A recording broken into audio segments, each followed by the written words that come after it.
In the name of the Father, and of the Son, and of the Holy Spirit. Amen. In this season of the summer, that used to be called ecclesiastically the Sundays of ordinary time, with the green vestments and so forth, we have our choice to refer to various holidays that may be occurring during that time.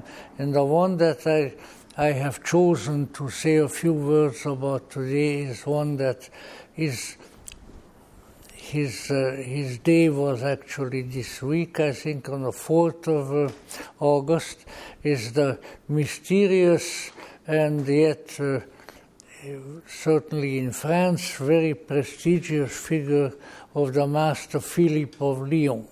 So I will say a few words about the Master Philippe.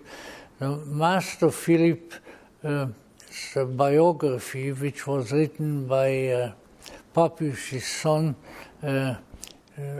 Philippe en course, it was that he, the title of the book is, especially if you read French, might help, is that le Maître Philippe de Lyons, le thaumaturge et homme de Dieu, which is a miracle worker and a man of God. He was a very unusual man, and he became the master of Papius, Philippe en course, and sort of a patron of the Martinist order and of the Gnostic Church thereafter. It is also said that he grew up, and he was born and he grew up in the French Alps, very close to the Italian border, and that his mother, prior to his birth, when she was pregnant with him, went to see the holy curé of Ars, who is Saint John Vianney, the patron saint of all parish priests, and a great seer and miracle worker himself. And the holy curé of Ars said to her that she was going to have a son, and that the son was going to be a very holy man. She should take good care of him so that he can fulfill his mission of helping people. And then the family's name was Philippe, so his full name was Nizier-Antelme Philippe. Philippe is a family name in this case. Now, he was most definitely a great seer and a great miracle worker, and with his disciple Papius, which is also his magical name, he became quite known in various parts of France because of his healings, and he was established in the city of Lyons, where I understand the house where he lived and where he did all of his healing still stands. It became, after his death, it became a nunnery for a while, but somehow the nuns didn't feel so comfortable with Philippe's spirit in the house, which I think is quite amusing. In any event, in some circles, he was a world celebrity, primarily because of his connection that Papius, his disciple, established for him in Russia. As you know, the martyrs, the Tsar Nicholas II and Alexandra, and all of their martyrs' children, they were all the children except one were girls, including the famous and controversial Anastasia. But the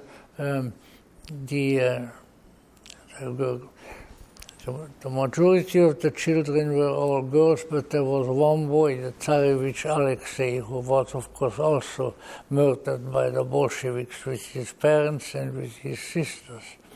But the problem with the heir to the throne, which he would have been with the little Grand Duke Alexei, was that he had inherited the dread ailment of bleeding. Let's see, what's the Latin name for bleeder? Hemophiliac, yeah. And so this was certainly for a future Tsar, which he was expected to become, was a great difficulty. And so Papius traveled with the Master Philip to St. Petersburg and brought him to help, and perhaps that he could heal the Tsarevich. And the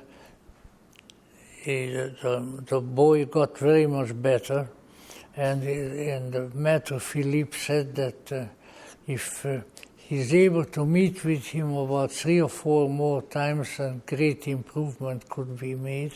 And with that he went home, but all kinds of miraculous things were happening while he was there. The Tsar took him out on the imperial yacht on the near St. Petersburg on the ocean. And they were quite a ways out on the ocean. Tsar was there, Tsaritsa was there, and then a great, big, tremendous storm came. And there was no time for them to make it with a boat back to the shore. So there was there, but Master Philippe was there, and he said, "Come on, let me come out." So he said, "Let everybody clear from the deck of the ship," and so the people all cleared. But as you know, when somebody says something like that, then somebody was watching nevertheless, and so they watched, and he went out to the prow of the ship and was praying with his arms out like Moses over the waters, and in a matter of minutes the storm was gone. He was definitely a miracle worker, and owing to the fact that he was a healer, the Imperial College of Physicians in St. Petersburg, no doubt with the blessing and at the instigation of Tsar Nicholas, made the Master Philippe an honorary doctor, honorary physician of the Russian Empire. So he became quite famous because some of these connections. But he also said that very bad times were coming. And Papius, Master Philippe's disciple, who all traveled with him there, Papius said to the Tsar and to the Tsaritsa that he would be, Papius was a great magician, the head of the Martinist orders and all that, and he said, "As long as I am alive, you are going to be safe. But once I am no longer on earth, then go and hide, because things are going to get very bad." So what happened was Papius himself was a medical doctor, and even though he was past the age, he was working for the French army during World War I, and something happened, and there was an explosion at the hospital where Papius worked, and he was so gravely injured that he died. And the Martinists of France firmly believed that there were the bloody and dirty hands of someone who called himself Lenin, who were involved in setting that bomb, which I think is more than credible. In any event, the Tsar who was out on the front line with soldiers also, cabled to Alexandra, the empress. He said, Papius is dead, now we are doomed. And they were, because Bolshevik revolution broke out and all that. So anyway, this the Master Philippe had a great deal of respect, and many marvelous tales are told about him, so that he was, for instance, when he was in St. Petersburg, and when they wanted to. The doctors wanted to test his healing powers, so he said, all right, pick a patient and we'll see what we can do. So the doctors came and they said that they picked a patient in the hospital, so why don't we go over there so you can do your healing with him? Master Philippe said, if you wish, I can, but we don't have to go over there. I can do it from here. and so says, how do you know who we picked? Well, he says it's the 5th bed in the 2nd row, and such a place in the hospital. That's the patient that you picked. So he sat for a while and said, go back and check on him and see how he's faring. And they came back, well, he seems completely healed. So obviously he was a miracle worker. So rightly did they write about him in his biography that he was a thaumaturg. In any event, the great holy man who heralded the new age, and who represented the esoteric Christian tradition in a marvelous way, and who is still, greatly remembered for that cause. Now, a little sermonette like this would be incomplete if it did not include some personal reminiscences. Now, how could I reminisce about Master Philippe, who died in 1004? So obviously I never would have seen him in person. Now, this was different. Years ago, when we were starting our church here, and so we had some very good friends who helped us a lot. Mr. and Mrs. Malvin, she was a very fine artist, and she had a lady friend who was French, and who lived with her mother also somewhere West LA. And so she told me that her mother was a very, very dedicated Martinist, and they were all, very great respect for the by then deceased Master Philippe, and that the Master Philippe told his disciples, and this was passed on to her mother, that when he is gone, and they want him to come to them when they are dying or dead, that he would always come to them and help them to the other side. And so the mother, the French lady, died, and who do you think was chosen to do the funeral but moi?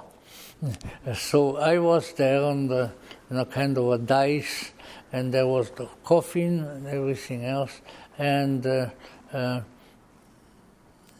from a certain time on, during the prayers were said or so, I felt kind of there was something going on, but I couldn't quite put my vision on it.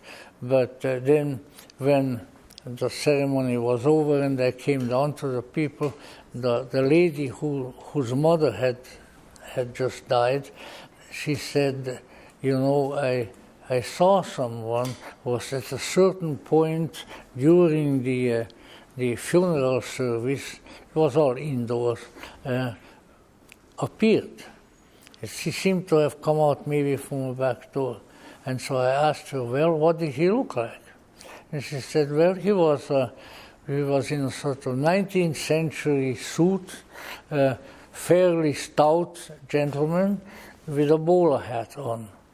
So I said, well, those are the conventional pictures of the Master Philippe. So at least his form appeared and helped us at that time, and for which we were very grateful. So it is one of the by now little known holy men of the age. He died I think in 1904, and his memory lives on. And a few years ago, so I learned from the people in Paris, there were still some people there whom he had healed.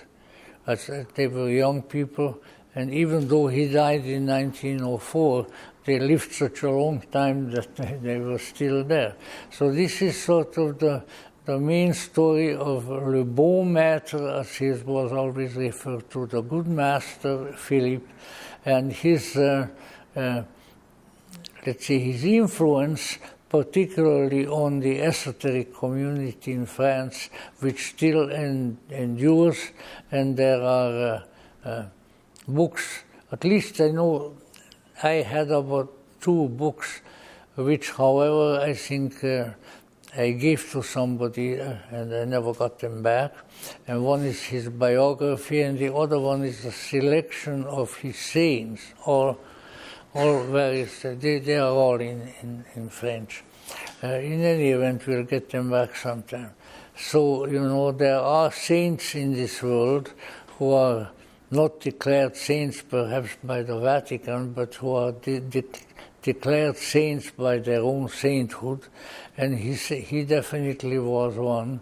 And he also made some predictions. He said that there would be several decades when very bad people would be on the helm in Russia, but that when they were gone, then things would get better. And he more or less predicted to the Tsar and to the Empress that they would be murdered prior to that time. Now, of course, the Orthodox Church declared the entire martyred family saints, and so it's Saint Nicholas and Saint Alexander in the Orthodox Church, and all the Olga, Tatiana, Maria, Anastasia, and Alexei, the children, are also, because it's the ancient custom of the Church that when you can honestly say that somebody was killed for the faith. They were killed because of their Christian allegiances, then they are automatically martyrs. And so last year I had a phone call from my friend who is a good deal in St. Petersburg, and he said, you should see this. Hundreds of thousands of people out on the streets carrying the pictures of Tsar Nicholas and of the Tsaritsa and the great in August, also in August, just like the birthday of the Master Philippe, and that tremendous celebrations to honor the martyrs are taking place. So these days, which certainly a few years ago would not have been possible. Because one thing one should keep in mind about evil, that evil can be extremely powerful and extremely effective, but it is not, in the long run, it is not durable. How long did the Third Reich of Hitler last? Not all that long, because I was born in 1931, so I was already already trying to read the newspaper for my father, because he taught me that, when Hitler came to power. And I certainly was still kicking when he died by his own hand in the Reichskanzlei. So let's say bad things happen in this world, and bad people are in this world, but they are not durable. They can make a big splash when they are here, but then their time is up, and then they go. And that is really our hope, because otherwise we would be ourselves martyrs all the time. And of course many were. In any event, this is an unknown saint of the Gnosis, or mostly unknown, the master Philippe of Lyons, and he had told his disciples that if they thought of him and said certain prayers when they were on their deathbed, that he would come to them and take them to the other world. A great and marvelous and mysterious figure. Nizier en terme Philippe. And he's buried, I think, in the same cemetery, or very close to where Pappus is buried, and Pappus' son is buried, and in the older section, Eliphas Levi is buried. So there's quite a few esotericists in the Père Lachaise cemetery in Paris. Anyway, keep that in mind, that there are saints, holy people, and miracle workers, and they are not confined to any one particular church, but there were certainly some who we might say were very close to the Gnostic tradition, and who have assisted people like Pappus. Pappus himself, before his death, became a Gnostic bishop. So that these were also the beginnings of the Gnostic Church with Jules Douanel.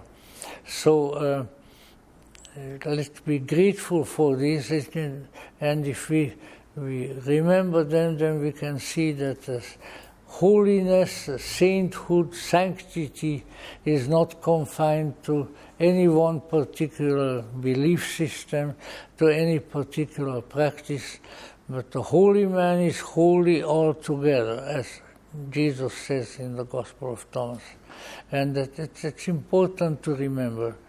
And of course, even in today's Gospel, that if a holy man touches something, it becomes holy, which was certainly the case with the Master Philippe.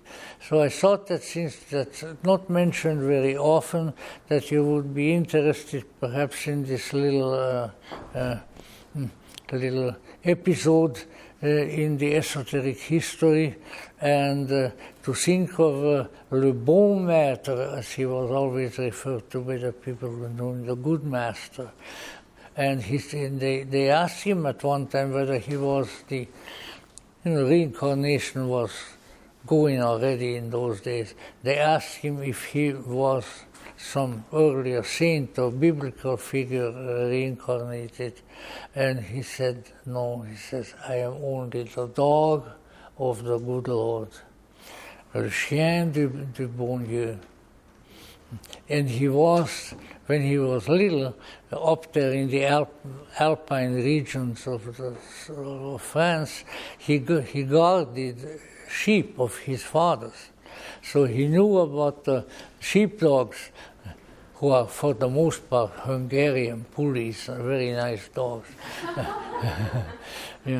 We always have to bring the Hungarians in somehow. But in any event, so he knew about shepherding. He guarded the sheep, and then later on he called it. That's all I do. Is I am the dog of the good Lord.